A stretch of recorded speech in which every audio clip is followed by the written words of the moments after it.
Welcome to the Gen Z Show. I'm your host, James McLamb, and today I want to ask you a question to lead into our show. How excited are you about the prospect of the youth that you have at home or the youth that you work with going to college, transferring out of your home into that college experience? But are you concerned? Are you worried about the testing that happens?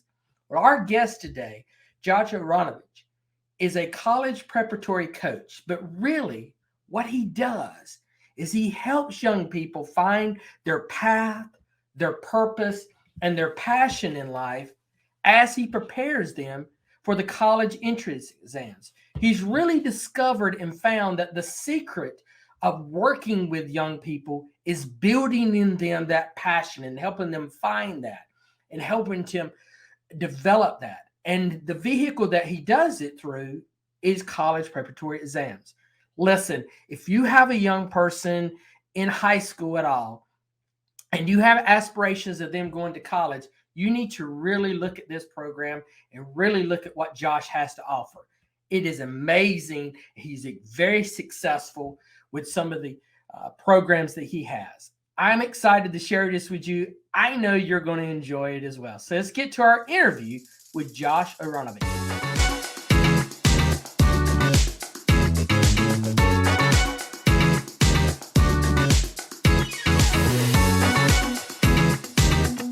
Josh, welcome to the Gen Z Show. Thank you for being our guest today. It is an honor and a pleasure to be here. You know, you're not connected, I guess, about 5-6 months ago and started talking about your journey, and I really loved what you're doing. So I'm really excited about being able to share this with our audience. And as we get into it, I'll relate, some previous guests that we had that are kind of tied to what you do, but they're on a different end of the college journey. And sure. I thought that was kind of cool that all this was kind of working together, synergy that happens here quite a bit. But our audience heard a little bit about you from me in our intro, but they always love to hear from our guests. So if you wouldn't mind, take a few seconds and introduce yourself to our audience. So hello, everyone. My name is Josh Aronovitch, and I am a recovering lawyer. And I like to say that because, as many of you, I had high goals. I went to a good college, great law school, and I realized in the midst of law practice, I was doing big deal stuff, private equity, mergers and acquisitions, sort of like flipping houses, but flipping companies. And I realized that it was feeding my wallet, but it wasn't feeding my soul. And I knew that there's got to be more to life than working 90 hours a week to make rich people richer. There's got to be more to life than doing something that you like but don't love. So I gave my 2 weeks notice in summer of 2008, 4th of July weekend, actually, and then thought, okay, crap, what do I do now? So I did some real soul searching, and I thought about when was I happiest when I was working. And it was actually when I was paying my way through Harvard Law School, teaching LSAT classes about 30 to 60 hours a week. So at first Did you say 30 to 60? Yes. Yes. And you were in law school. Doing law school? Law school is expensive. Got to do what you got to do. Wow. And I loved it, though. I loved when someone would text me, oh my God, I got into Stanford. I got into Harvard. I would love when someone would text me that they were up 10, 20 points on their LSAT. I loved the flash of light in someone's eyes when they finally understand a concept they're struggling with. And I loved helping people choose their growth and what they wanted to be, who they wanted to become on the way toward their goals. But unfortunately, my old boss said no when I asked him to license his content. And he had actually given the right of first refusal to some other folks. And he couldn't even teach his classes outside of Boston or New York. Wow. So instead, I started an SAT coaching company. So I started the Aronovitch coaching experience back in 2008 before coaching was cool. And I started with 3 kids around a 12th grade teacher of mine's dining room table, her daughter and 2 of her friends. And since then, I've grown that to almost 1,700 teens and 20-somethings. And without going into too much detail now, because I know you're going to ask about it later, I found something that I absolutely love. Because while I coach for the SATs, I coach teens and 20 somethings how to get into better colleges and grad schools. I coach them on leadership, on figuring out their path, purpose, and passion in life. What I really do is I teach people how to intentionally grow into the best versions of themselves. I believe in people so hard that they can't help but start to believe in themselves. And I inspire and teach them to dream bigger and then rise to meet the level of their dreams. So I that's love that. I just love that. When I just took my notes here. Path, purpose, and passion. I really like that. I really like that a lot. We're going to jump into that one there because Mhm. I want to explore that. When I was coming through school, now my audience knows, where I am in life as far as age wise, but there wasn't a lot of this going on. A lot of people helping train folks to take the SAT, the ACT. Maybe that I don't even remember when my first experience with grad school with people that were helping folks with no matter which of the two tests they were taking Mhm. for grad school. I don't even remember that. You had books. I remember you could go to the Mhm. bookstore and buy stuff. That was about it. So why is this needed? Why was there a need for this? So I'm going to start out and say something that you should never say in business or marketing. And not everyone needs me. Not everyone is going to be a potential client. Because the truth is, there are a lot of colleges out there that are as desperate to get students as some students are desperate to get into the top schools. So you can get into a college, you can work on your own and do okay on the SATs. You can apply to some schools that aren't very selective without SAT scores. But for students that want more for themselves in terms of the quality of the school, the challenge of the school, the level of their peers that are going to be going to school with them. For folks that want to go to a school maybe that's not as selective but want significant scholarship money, where paying for school is a challenge. Those are the ones that I can really help. Because the fact of the matter is, the SAT is ridiculous. It is a stupid test that does not measure how smart you are, how good you are. It has no correlation with how well you're going to do in school or how good you are in general. But what it is, it's standardized. It's comparing apples to apples. If you think about two kids, you think about two kids that go to the same high school, and one of them has Mr. A for chemistry, one of them has Mrs. B. And Mrs. B is a notoriously hard grader. So a B plus in Mrs. B's class is like a 100 in Mr. A's class. And everyone that goes to that school knows that. But people at the colleges you're applying to don't. And that's two people taking the same class in the same school. Now think about comparing people that are taking different classes in different states with different curricula at different times, at different levels with different teachers. And you're not even comparing apples to apples. You're not comparing apples to oranges. It's more like comparing wrenches to kiwis, two things that have absolutely nothing to do with each other. So for all its faults, the SAT gives colleges a way of comparing everybody on the same scale. And the beauty of it is, as ridiculous as the test is, as frustrating as it is, as much as some folks struggle with it, with the test taking anxiety, with the psychology of it, it's beatable. It's coachable. And that's why folks benefit from working with me. My average student goes up 249 points. My record is 550 points. But learning. If you're listening and you cannot see my eyes, they are explodingly wide right now because that was amazing numbers. But it's not even the numbers, it's the fact that people can learn on their own, watching videos, reading books about how to get a question right. What they can't learn that way is why they were getting it wrong. And the beauty of having a coach who can actually understand how you think, how you learn, who can get into the conversation you're having in your own head. They can help you see your own blind spots. They can help you to realize not only how to do it right, but how to prevent yourself from doing it wrong, how to catch yourself before you look at it the wrong way and make the careless mistake.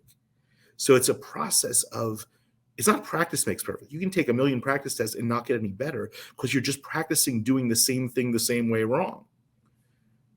What you can do though is, and it's cheesy, but it works, it's practice followed by correction, followed by reflection, followed by perfect practice. So you practice, you correct. We go over what you got wrong. See, a lot of people don't like getting stuff wrong because it hits the ego. But when you get something wrong and you look at it with gratitude and you realize that this mistake is an opportunity to grow. This mistake is an opportunity to learn why I did it wrong, what I need to do differently, and fix that once and for all so I never make the same mistake again. And that's true in testing, and that's true in life. Our failures, our mistakes are there to teach us something. And if we truly reflect and learn the lesson of them, that's where the magic happens. That's where the growth happens. That's why reflection is the most important stage. And then perfect practice. You apply what you've learned on the next practice, the next attempt, the next time you do something. And then you do better and rinse and repeat. Wow. So that's what a great coach can help someone to do, to truly learn the lessons their mistakes are there to teach them. So let's go through that practice, correction, reflection, and practice perfection. Give us a little overview of how that works with a student. Say, if my son had to come to you, when he was 18, he's 20 now, and he'll be 20 soon. He's already saying he's 20. Well, one, I would hope he would come to me at 15 instead. Okay. He came to you, 15, 16, yeah. Yeah, I offer unlimited free repeats of my program. So I encourage students to come as early as they can, because then they keep coming back, they keep learning, they keep growing at no additional charge. I want to make it so it's as easy as possible for folks to start sooner, because then they can use the lessons they learn from this, not just on the SAT, but throughout their high school experience. So if your son came to me, he would start out by taking a practice test under test conditions. And then we would look at, for him, if it's one-on-one, or for him and the group, if it's a group coaching experience, what the kids got wrong, why they got it wrong, what they were thinking, what they need to learn or do differently. And then we would have a conversation about it. And we would talk about what they can learn from this, and then use that question as a launching point to talk about other questions they might see, different mindsets, approaches, strategies for the test, and then also talking about the psychology of the test and how to really master your own mental approach to the test-taking experience.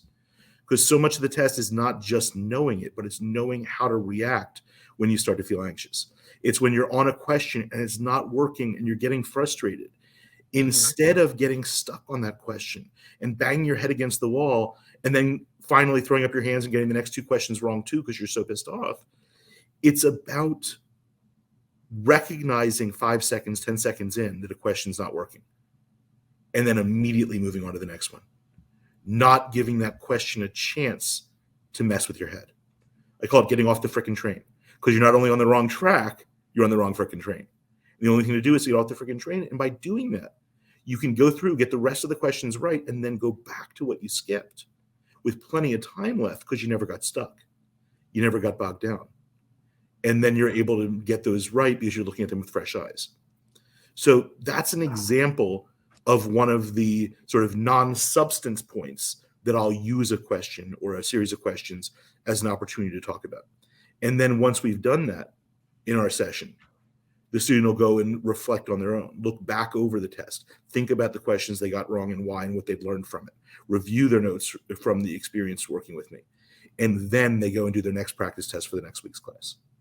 Do the parents and the participants that you have coming through the program, do they realize what I've just heard, that you're not just teaching them how to prepare for a test, but you're teaching them how to prepare for life? Oh, absolutely. Because that process that you just laid out, I'm sitting inside exploding with excitement, because I'm thinking, these kids have no idea when they're walking in there that he is giving them far more of that.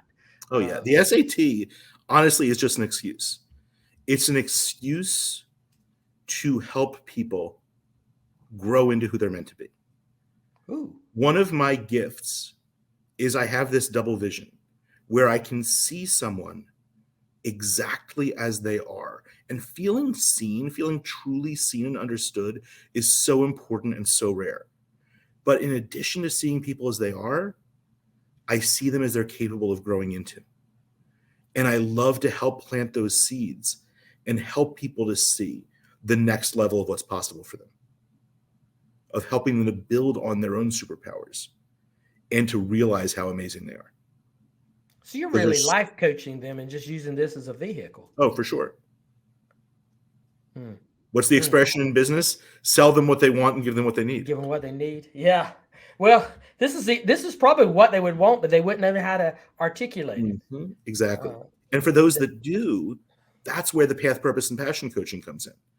Because there are folks I work with after I've done SAT stuff, or folks that I work with whose parents are like, you know what?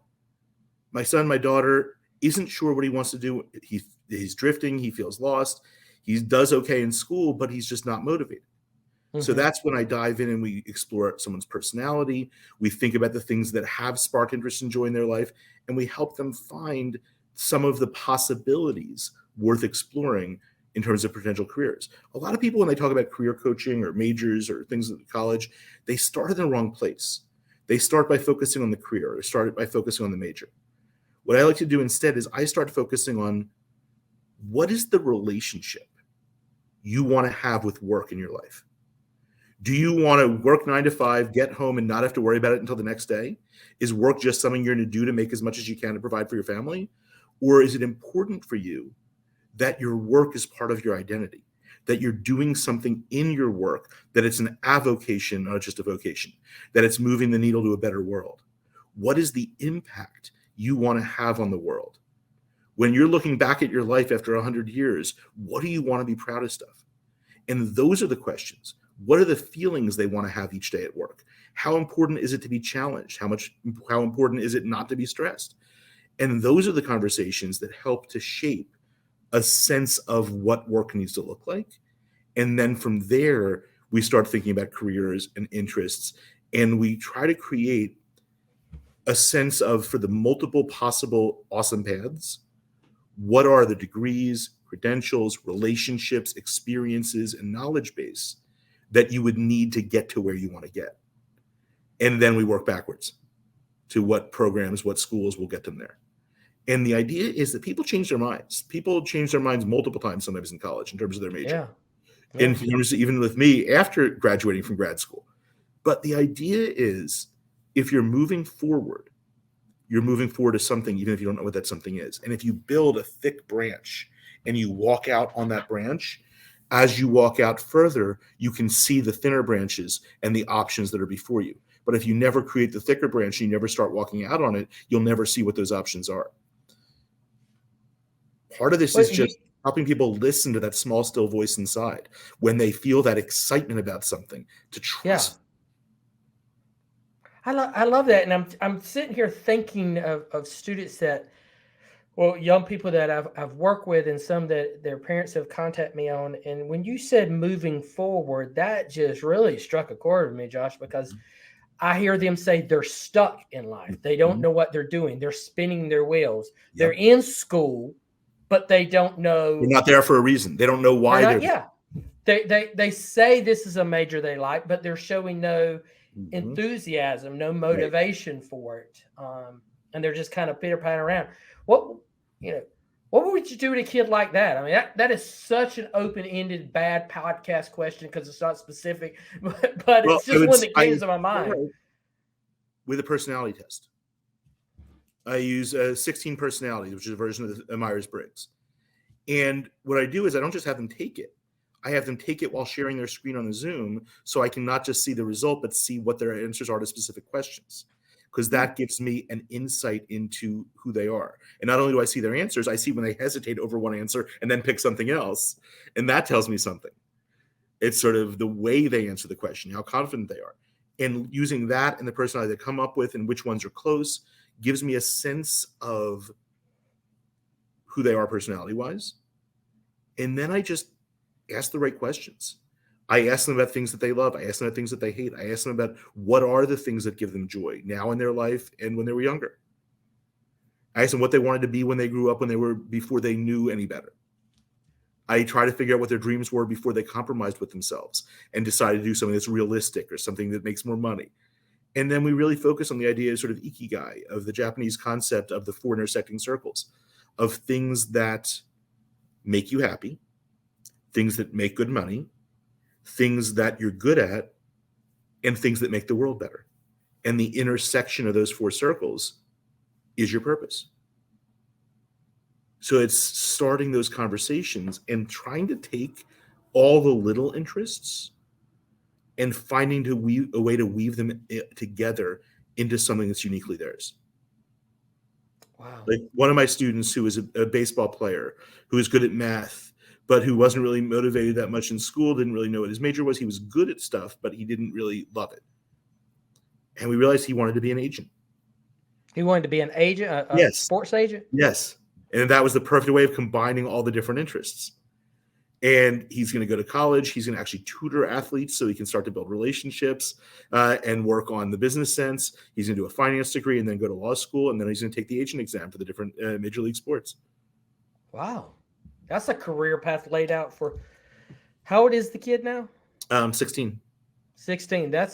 He's pretty much got about a 14-year journey ahead of him. Yeah, but now he's motivated to take the steps now that get him closer to that. I think the more that we know where we want to go, the more it excites us to take the next step. And by helping folks have that, and even if they change their mind, see, the beautiful thing about a goal is the power of a goal is not necessarily reaching the goal. The power of a goal is how we grow on the way in trying to reach it. So even if we don't reach that goal, we grow in the process, and then maybe we see a bigger, better goal that we couldn't have seen until we made that progress. But again, as you're building yourself, you're building your skills, you're moving forward, and it's okay to change your mind. Everything happens for a reason. And we assign the reason to it. We construct the story around our experiences. We can't control what happens, but we absolutely can control the story we give to what happens and whether that story serves us or does a disservice to us. Josh, I think we piqued some interest right now with some parents, and they're wondering, they're questioning, they're saying, I think this is my son, but I'm not sure. Describe kind of what this may look like, who's the best clients for this kind of service. That is such another, guys, I'm doing a horrible job today on podcasting questions, but my mind is just running at a thousand things as you're dropping these truth bombs on me. It's kind of got me off kilter because I'm like, man, this is deep stuff. I am more on the listening side and learning than probably the audience is right now. So the best way to figure out whether your child is someone who would benefit from my services, whether it's SAT prep, whether it's college admissions coaching, whether it's the Path, Purpose, Passion coaching, whether it's leadership coaching, is reach out and schedule a free call with me so I can talk to you about where they are in their story and figure out what they need. The first step is to have a conversation with someone who can see the forest and not just the trees. I've worked with almost 1,700 students since I started doing this. So I'm able to see certain patterns and pick up on things that parents may not because they're too close to the situation. Plus, oftentimes kids can't hear it coming from the parent because, oh, you have to say that. You're my mom. You love me. Of course you're going to say this. But hearing it from someone who's objective, hearing it from someone else can echo what you've been trying to tell them for years and actually help it to get through. So to give a description of what you're doing here, is there 2 different levels people can come in on? The SAT prep and then also maybe the path, passion, and purpose, but also college admissions coaching is sort of a third part, where this is where someone may know what they want to do. There are folks that have wanted to be cardiothoracic surgeons since they saw Christina Yang on Grey's Anatomy. There are kids that I call them type 1 teens in my book. But those kids are the ones that don't need the path, purpose, passion because they know what they want to do. For them, it's about helping them strategize the best way to get from here to there. And that's helping them identify which colleges, that's helping them with the SAT, sure, but also with their applications, their essays, helping them figure out experiences where they can jump off the page. Because the problem is at the top schools, they're more competitive than ever. At the top, most elite colleges that used to accept 20% of their applicants are now accepting less than 5. And you can have perfect GPA, perfect SAT scores and still not get in. In fact, they could fill their classes 5 times over with people with those credentials. So the way I look at it is there's 3 legs of the stool to get into the conversation. Your grades, your SAT scores, and your academic rigor, how much you challenge yourself. If those three things are in line, and what in line means varies depending on how selected the school is, then you're in the game. You're in the conversation. But they've got way more people with those spots, with those skills, with those numbers than they have spots. So then it's everything else. It's which classes did you take? It's what is your major? What is your passion? Do we need people in that area? Are you a talented athlete? Are you a legacy? Are you someone who's going to be active as an editor of the school newspaper? They try to picture what role you'll play on their campus and in their freshman class. See, a lot of people think that being admitted or denied is a judgment on the merits of the individual. It's not. It's not about that student. It's about how that student fits in to the freshman class they're constructing. And it may be that they just had 5 piccolo players graduate, so they're going to be looking for piccolo players. It may be that they need to replenish the bench strength of their school newspaper. It may be that the band needs a trombonist. There are so many factors that we don't know in terms of what individual colleges are looking for, especially at that elite level of Ivy or near Ivy. So it becomes a matter of do everything you can to not just be like everybody else with great grades and scores, but to be unapologetically and authentically everything that you are. Lean into your uniqueness. Don't just follow the path that everyone else follows. Do things that make your soul sing. Do things that excite you. Create things. Assemble teams. Reach out to people that have similar interests across the country. Like I have one student who is fascinated by artificial intelligence, and she wants to create a teen summit on teens interested in artificial intelligence. Wow. That's the kind of thing that's going to jump off the page when she applies to schools, but she's not doing it to look good to schools.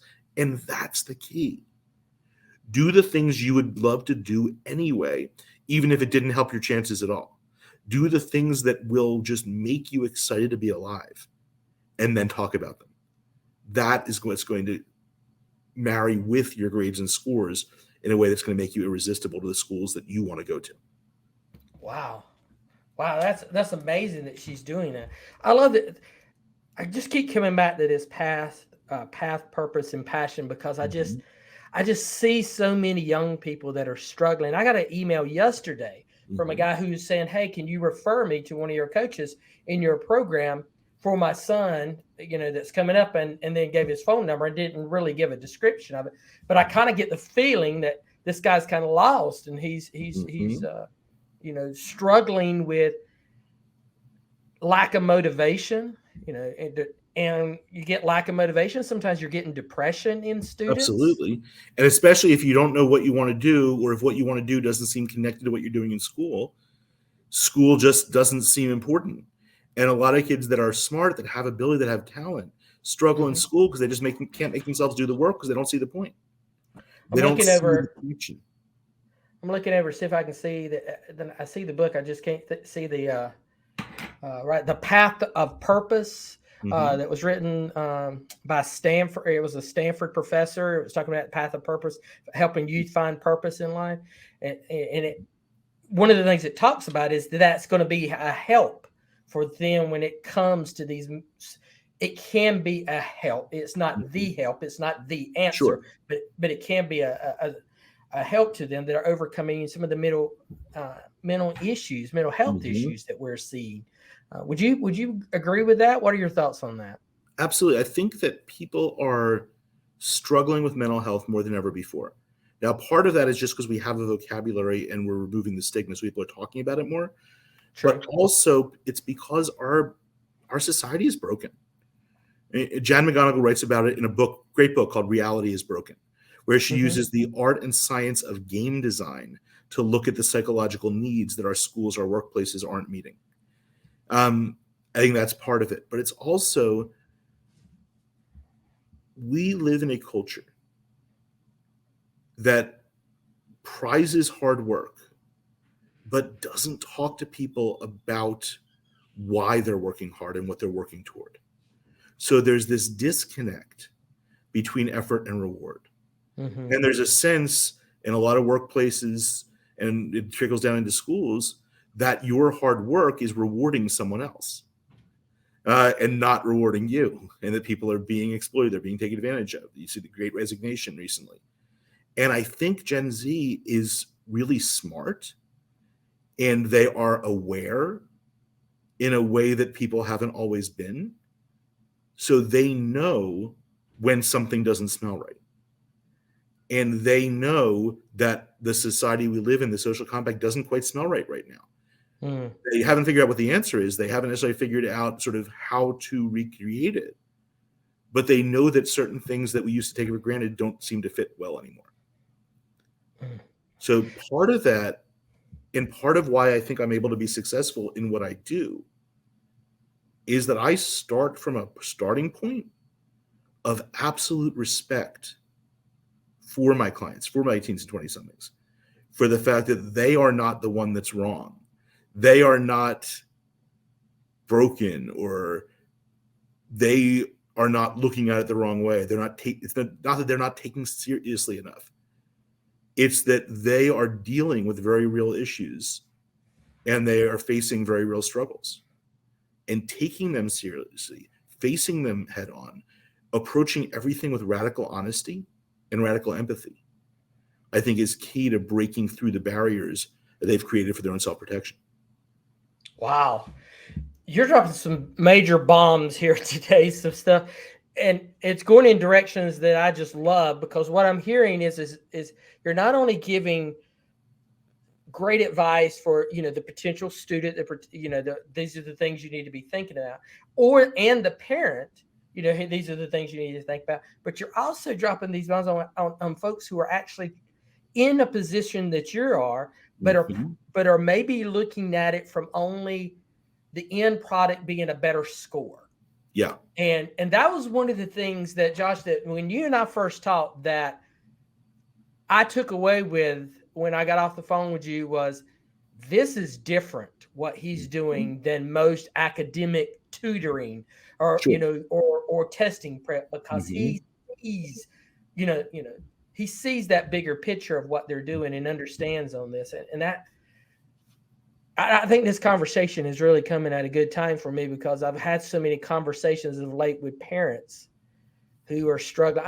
Today, a mother was struggling. She has a son that's a freshman, and in college, and is again just kind of going through the motions. And that's actually something that I'm really excited about. I'm in the process right now of preparing to launch a brand new program called the Freshman 16. The 16 keys to unlock more joy, less stress, and limitless success in college and beyond. Wow. A group coaching program for college freshmen to help them find purpose, deal with distractions, and just make sure they get what they came for. Giving them a vehicle where they can connect with other folks that want to do well, but also want to be in a good place, and really reflect on that first year of college experience that can be sometimes alienating and disconnecting, or they can sort of numb pain by partying and doing all the wrong things. But having that group to both give advice, to help them feel seen and heard, but also to connect them with each other, I think could do some really valuable things and prevent folks from having that first year in college struggle. Well, I think that's needed now more than ever. We have a group that is coming out. They are freshmen, sophomores, and even juniors. Not as much the juniors that are in college as it is the sophomores and freshmen, that their last 2.5 years of their high school experience was overshadowed with a worldwide event that just caused them to lose focus, lose momentum. And I don't think people really understand that. My son, for instance, was a junior in 2020, and then everything shut down. Yep. And he really didn't get that senior year was kind of, it was a pale shadow of what it would have been. And I think people underestimate the extent to which kids feel cheated by that.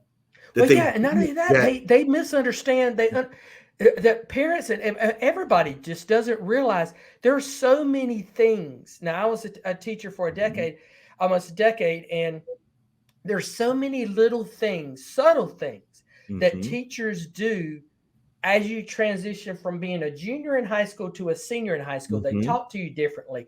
There's events that they Yes. expect you to go to. You have senior parking day, senior picture day, There's all all these these little little things. moments that are part of that coming of age story. Yes, that coming of it helps prepare them to Mhm. to launch. And Yes. these They didn't two, get those things. they didn't get those things. It's almost like And they were in stasis and they're launching off to college as sophomores. yes, yeah, and then some of them started their college experience still in this Hmm. stasis, and then when everything came back to pre-pandemic normality, And I what also we think were then. yeah, it sort of exacerbated trends that were already happening, where Hmm. the generation that feels more connected through digital than they do in person, where even with their friends that live two doors down, most of their communication is through a screen. I think it was Dr. Tim Elmore that says this is the most connected generation in Mhm. history, but also the most lonely. Yes. And I think that there is a beauty in people's ability to connect digitally and Mm. in shrinking the world and being able to have friends in other countries. I mean, for me personally, the fact that I went from 2020 pandemic shutdown, 3 months of no income, and letting my office go where I had a local in-person SAT and college admissions coaching to the point where I'm at now, where I've had clients in 17 states and 6 countries. There's huge advantages to being able to connect this way. But there's also to be able to give someone a hug, to be able to sense the energy and the pheromones and just the physicalness of sharing space with someone Mm. is a different phenomenon. And it's when I meet people that I become close friends with online for the first time in person and get to give them a hug. And it's just the energy is different. And then you get to interact with them online differently. So I think that folks that have had so many positive interactions in digital space, but have not had as many in physical space, they've gained some things but lost others. And navigating that as we get back to a degree of normal is a challenge for folks that are going off to college now. What you're saying has made me think of of another show that we need to do. We need to get a round table of some people to talk about this, and that is, how is this virtual connection? What effect is it really having, the Mhm. positives and the negatives on For the sure. younger generations? Because I've told this story before. I had a friend who asked me to talk to his daughter about her Mhm. boyfriend problems at age 15, and I was like, I don't Mhm. want to get involved with this, please. No, I don't want a 15-year-old girlfriend boyfriend problems. That's just, please. You'd be But they were amazed at how many friends. students bring that stuff up to you. But I was like, well, they're friends. I told him I would at least Mhm. listen Mhm. to what she was saying and tell them what I heard. I was not going to. Yeah. I would, and then recommend something. I didn't want to be the person who gave advice and then have a friendship go bad. Sure. But I would Sure. listen. Mhm. Well, 2 minutes into conversation with this young lady, I figured out that this boyfriend she had was virtual only. They had Mhm. never met in person. And this was pre-pandemic that this Right. conversation happened. Mhm. And I was like, what? And the biggest issue is she thought this kid, the boy, was cheating on her. And I just wanted to go, cheating on what? He's snapping someone else? I mean, what is. But And when you think about it though, the key aspect of a relationship is emotional intimacy. And that's possible whether you're physically connected or not. And if two people have agreed to be loyal to each other, mm, then it's still just as much as cheating, just as much a betrayal. But again, that's from the aspect of meeting folks where they are and validating their experience, even if it's different from our own, even if it's different from our preconceptions. mm, mm. I got a feeling we got some audience that have stuck with us this far, and they're like, I need to know more about what's going on and how to connect with this. So how can they connect with you if they wanted to find out more about what you have to offer? You mentioned a book in there as well, and Sure. classes that you have. How can they connect with you? So, easiest way to find me, you can go to my website, joshiscoaching.com. You can look me up on social media. I'm Josh Aronovitch on Facebook. I am Josh the SAT guy on Instagram, and I am Josh Aronovitch on TikTok. Can also Google my name and go to the website. You'll find contact information. You can also, if you're interested, get a copy of my book, The College of Their Dreams, What Every Parent Needs to Know to Help Their Teens. And that's available in paperback and Kindle format on Amazon. And my contact information is in the book as well. I want to make it as easy as possible for folks that I can help to reach out to me and at least have that initial conversation and see if I'm the one that can help them achieve their dreams, not just for college, but for life. It's just you that's in the organization. You don't have a team. So it's me. I call her my Spock because she's my first officer, but also she's my special projects and operations coordinator. Joe Taraborelli is the other member of the team at this point. As far as the coaching right now, that's just me. I will probably expand that at some point in the future, but I'm very, very careful in terms of doing that because I want to make sure that anyone that I bring on is able to create the same respect, rapport, and results. Josh, this is again, you've been able before the show started stuff we were talking about that this podcast is really just you and I having a conversation in our living room, and we're letting people listen to us. And that most of the time I don't know where it'll go and where to go with. This went in some great directions for me, talking about the path, the purpose, and passion. I took a lot of notes here that I want to do, and there's going to be an extended conversation with you after we end this because I've got some referrals for you that I want to talk to you about as well. So would love that. This is great. And audience, all the information on how to connect with him is going to be in the show notes. So if you'll look down, if you're looking on YouTube, if you'll just click down, you'll see all this. If you're listening, go back to your app and you'll see all the links available there. You can just click on those. Hopefully your app has the capacity to do hyperlinks because we'll put those in there and you'll be able to get it very easily to connect with him. Josh, thank you for being with us today. Thank you for having me, and thank you for the work that you do. Thank you. You do so much to help folks to view the world in different ways, to gain access to the support that they need, that we are truly both, I think, doing the same work in different ways in helping people to grow into those best versions of themselves. So I appreciate you. I appreciate what you do. And I appreciate this podcast. Well, I appreciate that. That means a lot to me. That makes me feel good. I hate to end the show now. But thank you, audience. Come on again at some point in the future. Well, we do need to think feel about like this is just chapter one of the conversation. I feel like if we got several of us just talking on these topics and stuff, we could bring some real value as well. That would be wonderful.